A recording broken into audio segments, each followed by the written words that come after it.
manda preveni-los para que não venham também eles para este lugar de tormento. Mas Abraão respondeu: eles têm Moisés e os profetas, que os escutem. O rico insistiu: não, pai Abraão, mas se um dos mortos for até eles, certamente vão se converter. Mas Abraão lhe disse: se não escutam a Moisés nem os profetas, eles não acreditarão mesmo que alguém ressuscite dos mortos. Palavra da salvação. Glória a vós, Senhor.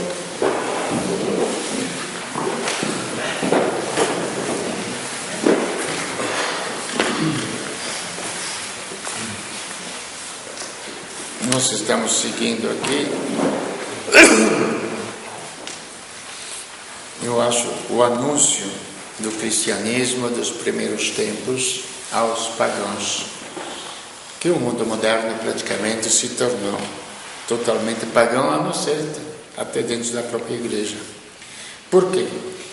Porque não conhecemos exatamente quem é este Jesus Cristo. Então retomamos, deixamos de lado o Evangelho e tudo, do dia que seria interessantíssimo, e estamos acompanhando a revelação que São Paulo teve nas suas cartas. E nós vimos já uma parte na carta aos Colossenses, que muitas imagens foram feitas de Deus, até fizeram um Deus zarolho, triângulo com olho só, não é?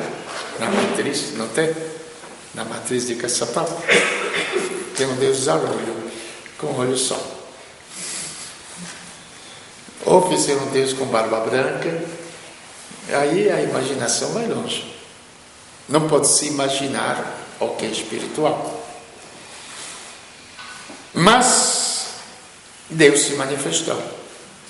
E Cristo é a imagem do Deus invisível. Quando você pensa em Cristo, você está pensando em Deus. Tem uma canção que fala: estou pensando em Deus.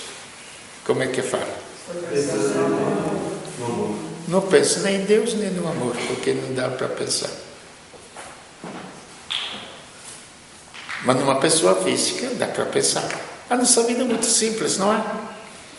Nosso relacionamento pessoal é muito simples. Eu penso numa pessoa e, dependendo do que é a pessoa, suscita em mim o quê? Não. Dependendo da pessoa. Suscita ciúme, inveja, raiva, afeto, amor, dependendo da pessoa. Entendeu? Então, se eu penso em Cristo, por isso que não é tão difícil assim rezar. Não precisa se retirar no mosteiro para isto. Basta o tempo moderno com todos os seus tempos vazios. Basta uma espera no dentista, uma espera no médico, qualquer momento assim vazio para a gente poder rezar. Pensar, não tenho tempo para rezar. Não tem tempo de ir à igreja, mas não de pensar. Uma criança de 6 anos falava para mim: Frei, eu não consigo viver sem pensar, mesmo quando não quero eu penso. Até de noite a gente sonha, pensa. Então o pensamento nos leva a ver o que é invisível, que é Deus, que já os antigos eles conheciam olhando a natureza.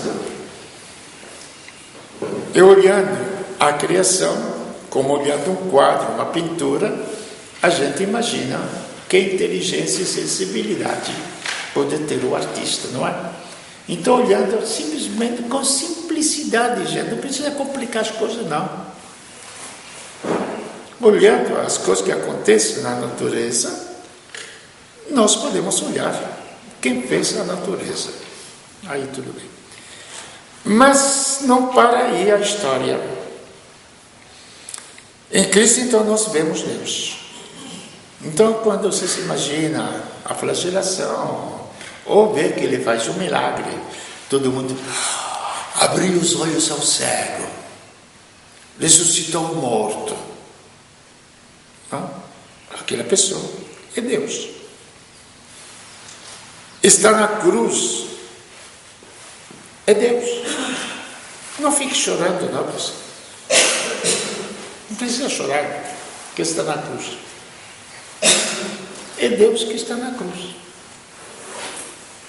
Então já pensaram? Vocês já meditaram? Pensaram um pouquinho? Que por uma imagem, a gente fica se escandalizando, se quebra uma imagem, não é? E você fica pensando.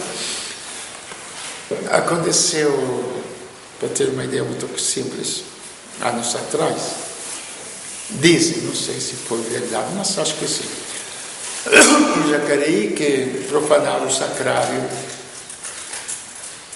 e roubaram as hóstias, talvez até para fazer uma culpa, sei lá, alguma coisa assim. Eu, bispo, que era o Dom Eusébio, eu queria, Frei, nos casos mais difíceis, ele vinha se aconselhar comigo. Frei, o que a gente faz? Eusébio não faz nada. Não, eu vou chamar a polícia, eu vou mandar prender, eu vou mandar procurar. Falei, Eusébio, por muito menos, Cristo se deixou cuspir, esbofetear. Será que ele chamou a polícia? Ele falou claramente. Quando prenderam, tu és rei? Perguntou Pilatos. Eu sou. Mas meu reino não é deste mundo. Meu reino é outra coisa. Não é o que vocês estão dominando com os exércitos. Vocês romanos ocuparam o mundo. Se meu reino fosse deste mundo, entre aspas, Jesus deu a entender, eu não sou um grande imbecil que vocês pensam, não.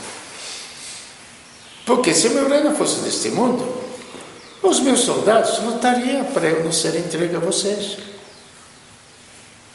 Então não é por aí que vai a luta. Não é? Mas tu és rei? Eu sou. Lógico que eu sou rei. Então, Frei, o que eu faço? O que a gente faz? Não pode deixar. O que você faz? Nós vamos chamar os cristãos e demonstrar a Deus que não é somente quem fica esbofeteando ele, cuspindo nele, mas também tem gente que adora ele. Então vamos fazer uma missa campal, colocar uma hóstia e ficar em adoração para ele. Só. Nada mais do que isso. Ele não fica zangado se usa ele, a hóstia, como uma macumba ou outra. Eu sei que aos ouvidos isso parece meio blasfêmia, não? Mas como? As coisas sagradas são outras. Entendeu? Então, quem é este Cristo? Nele foram criadas todas as coisas dos céus e da terra. Aí toda a criação começa a encontrar o seu sentido. Por que foi criada esta terra? Para a tecnologia, para a internet, para a comunicação de massa, para os políticos dominarem? Não. Este mundo tem uma finalidade, tanto que eu repito sempre: Deus é bom, mas não é cretino, não é bobo. Ele sabe onde conduz o universo. Também as coisas criadas e as terras, quando tudo será transformado. E Deus será o Deus conosco. Finalmente, voltará a ser o paraíso. Mas precisa uma grande transformação que não está ao nosso alcance. Nós nem estávamos quando foram colocados os fundamentos do universo. Então, caminha a civilização. Caminha para a exploração. Todos felizes, os cientistas, porque é a primeira vez que uma nave espacial saiu fora da órbita solar, não é? Milhares de anos. Todos felizes porque que nem Cristóvão Colombo foi descobrir novos mundos.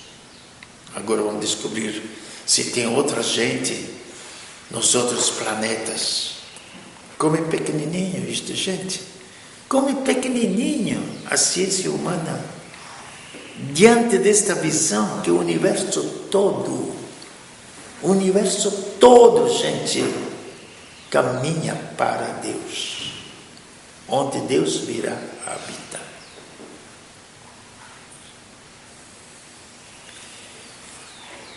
E não somente isto. Aqui, lógico, entra o problema da fé. Se eu acredito nisto, ou se eu acredito na ciência. A ciência é a descoberta do mundo que Deus criou. E mais ou menos assim. Você vai casar, teus pais te amam muito, faz um segredo. O que é? Um presente de casamento. Qual é o segredo? Presente de casamento. Os pais construíram uma casa, arredaram, colocar isso, colocar aquilo, sabendo que os filhos gostavam, não? E colocam tudo escondido. E o casal entra na casa e começa a descobrir, olha o que a mãe colocou aqui, olha o que o pai colocou aqui. Tá. Felizes porque aí, esta é a ciência. Olha como Deus fez isto, olha como Deus fez aquilo. Então, o gosto de descobrir as leis da natureza. Esta deveria ser a ciência. Não a vaidade de pensar que eu sou outro Deus. Porque eu posso colocar um avião no espaço, quantos pássaros aqui voam, que uma maravilha.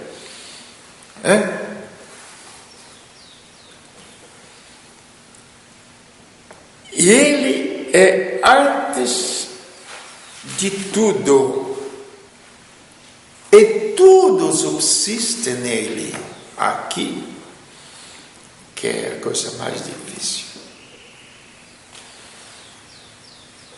Cristo é antes de tudo. Antes de Deus construir e criar o mundo, Ele pensou nele mesmo, Deus, porque Deus se fez homem e habitou entre nós.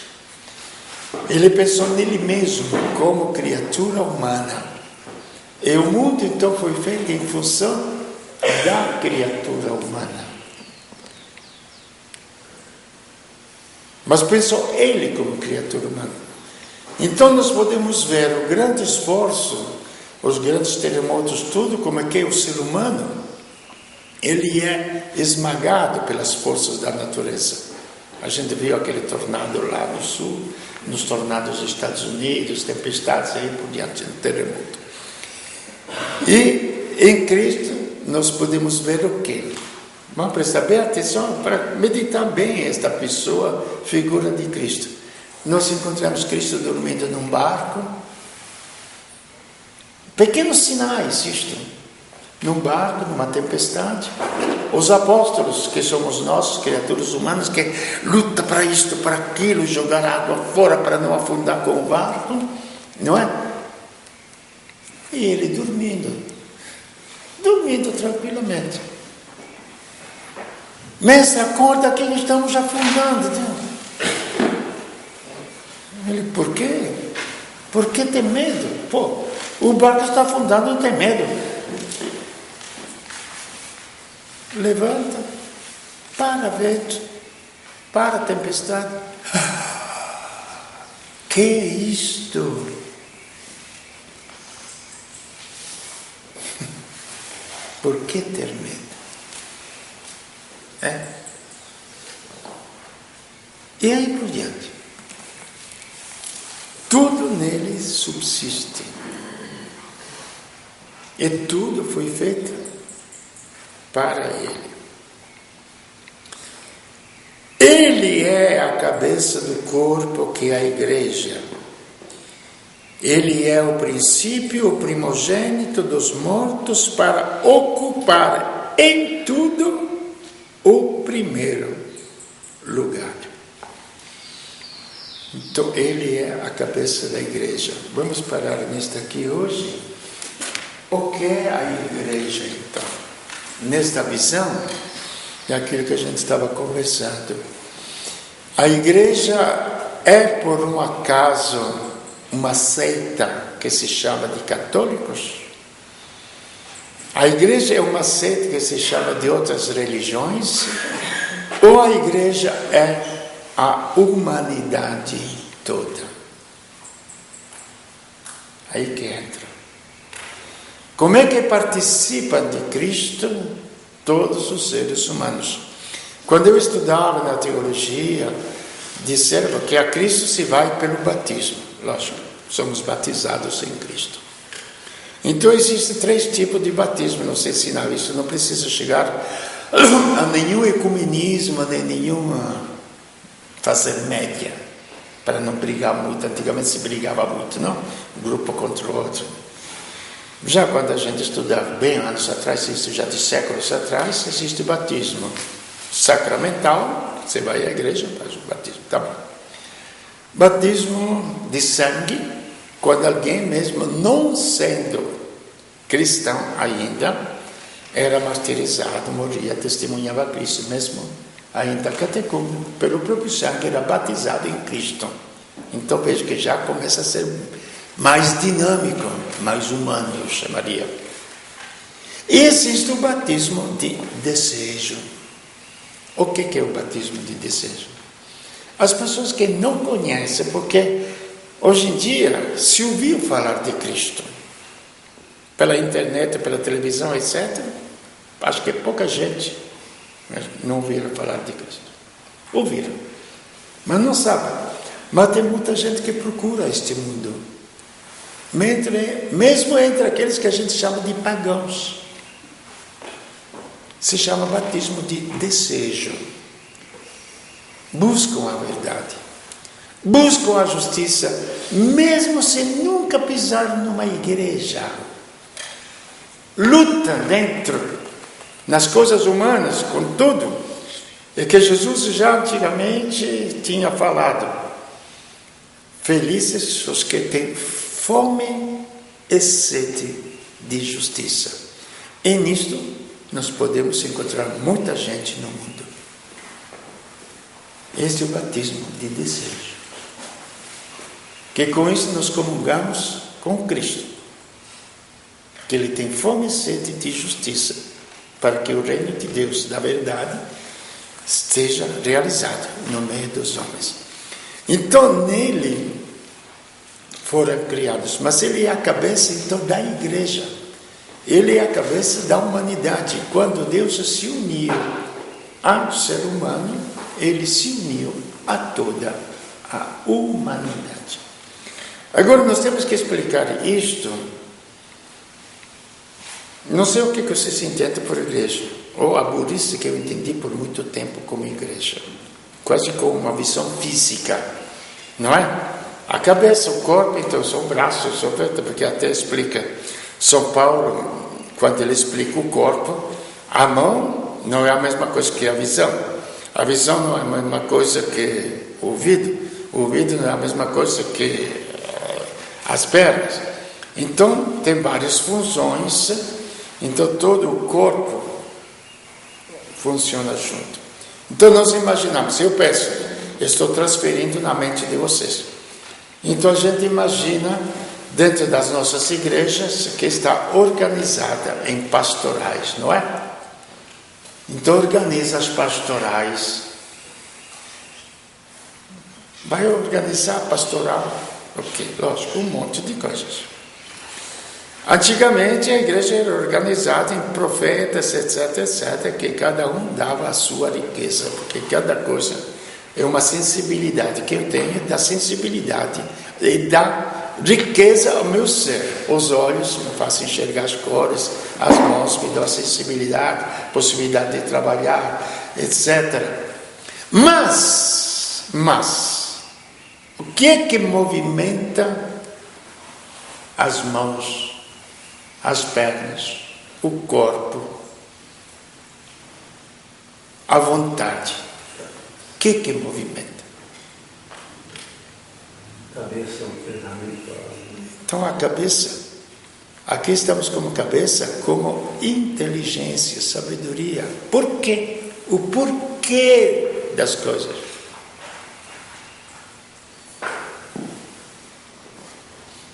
A capacidade, o amor, aí entra também a paixão. Como sempre digo, eu pergunto, não tem criança aqui, mas eu pergunto para as crianças quando tem, você está vendo a minha mão?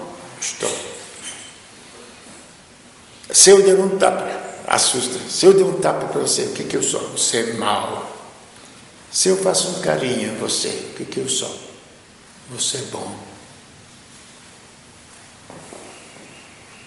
Então é a cabeça que dá sentido aos meus atos. Não são os atos que dão sentido à cabeça.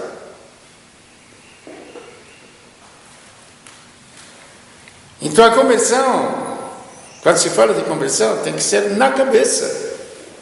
Nós não poderemos ter conversão nos atos se não mudou a cabeça, se não mudou o coração. Então é uma potência espiritual, universal. Como a inteligência se esparrama por todo o meu corpo. A inteligência me fala onde eu quero ir. Aí as minhas pernas movimentam naquela direção. A inteligência me fala como eu devo fazer as coisas. Então meu corpo se movimenta para realizar aquelas coisas. E aí por diante. Então, gente, parece uma loucura. Agora me vem na mente, gente, o que seria a humanidade guiada pela mente de Cristo? Já pensaram?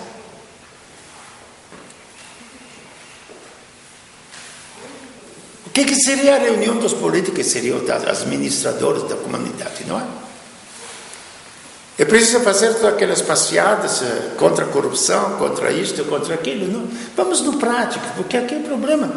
Por isso que eu sempre repito, eu insisto, para que se dizer cristãos? Para que encher as igrejas? Se a nossa mente está totalmente paganizada, egoística. Para quê? Para quê?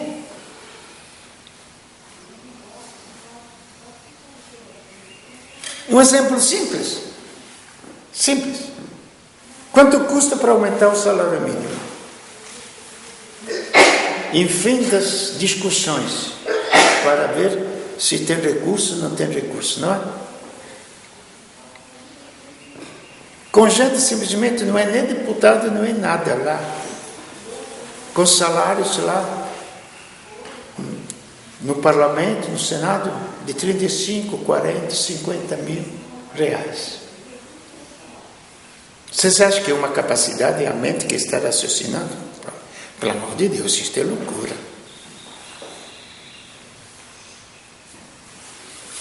Quando você muda totalmente a ideia para os pobres, para os idosos, eu chamo de velhos, porque sou velho mesmo, agora muda o nome, a realidade não muda. Então, para os velhos, para as crianças que estão crescendo para a vida e para os doentes, se nós formos uma sociedade, entre aspas, que se chama civilizada, que de civilizado não tem nada, pode ser mais rica, mas não mais civilizada, entendeu? O mundo tem que oferecer o quê? O melhor. O melhor. Não o resto. O melhor. O melhor. Por quê? As crianças estão se abrindo para a vida, eles têm que ser preparados para a vida. Já pensaram que país nós teríamos se pensássemos assim, que nós dizemos cristãos?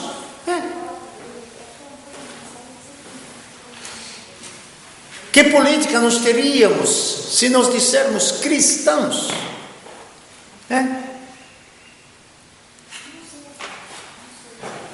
Para os doentes tem que ser o melhor, eles não têm culpa de ter nascido doentes. Não tem culpa nenhuma. Entendeu? E para os velhos, porque já labutaram uma vida inteira. Se nós estamos no estágio que nós estamos agora, com maiores possibilidades, e todos nós temos uma experiência, quase todos nós viemos da pobreza, não é? Quem que criou tudo isso aqui? Não foi o trabalho das pessoas que agora estão velhas? E por que nós oferecemos só o resto para eles? Uma aposentadoria, uma mixaria assim. Porque isso pesa no orçamento. Para vocês compreenderem como o cristianismo não é uma coisa tão louca assim, não é um psiquismo religioso, não. Não são visões estrondosas de santos, de anjos, de maravilhas que eu tenho. Não. Cristo se fez homem. Quando você aceita Cristo na sua vida, não é para eu não ir para o inferno, não. Mas para eu encontrar um sentido na minha vida. Porque se você não encontra um sentido na sua vida, mesmo que você fale que aceitou Cristo, você vai para o inferno de tudo quanto é jeito. Porque o próprio Cristo falou isso, não é o Frei Vitor que está falando isso, não, é Jesus que falou isso. Mas, Senhor, nas nossas praças você fez milagres, ressuscitou mortos. Tá. Senhor, nós te recebemos em casa, porque Jesus ia comer na casa dos fariseus, etc. Não? Você comeu na minha casa, Senhor. Tá. Senhor, você falou bonito para todo o povo, deu comida a 5.000 pessoas. Senhor, ide longe de mim, malfeitores, ladrões, assassinos, ide longe de mim, não vos conheço. Não vos conheço. Por quê? Porque é o sentido da vida. Porque em Cristo existe a vida. Esta é a ordem de Deus. Queremos mudar esta ordem? Tudo bem. Livres à vontade. Livres à vontade. Só que na parte biológica a gente não muda isso. A gente toma remédio, se o médico mandou tomar remédio, não é? Quando está em jogo a vida, tudo passa em segundo lugar. Então em Cristo é a vida. Então eu devo pensar, a minha vida não é o problema de condenação ou de salvação que a gente fala. Pode ser até isto usado como palavra. Mas é sentido da vida. Ou eu construo uma vida morta, então eu posso alcançar todo o sucesso que quiser na minha vida, posso ganhar dinheiro, posso ser isto, posso ser aquilo, posso ganhar a Copa do Mundo, posso alcançar todos esses sucessos na vida. Ou eu vou alcançar o sucesso em Cristo, que é a única e verdadeira vida. Aonde vocês podem ver que não é tão simples humanamente. A fé, gente, é um dom de Deus. E quando se fala de dom, quer dizer que eu não tenho dinheiro para pagar. É dado de graça. E quem recebe as coisas de graça é pobre. Porque não tem nada e ele pede. Porque não tenho como pagar. Não tenho como pagar. Ele que me dá a fé. Ele que me faz enxergar estas coisas, me faz acreditar nestas realidades e, consequentemente, eu começo a caminhar para estas realidades e, encontrando estas realidades, eu entro a fazer parte desta vida que não é somente vida para este mundo pequenininho e curtinho, mas é porque Cristo é vida eterna. E nele nós encontramos vida e vida eterna. Fomos feitos nele, vivemos nele, nos realizamos totalmente nele.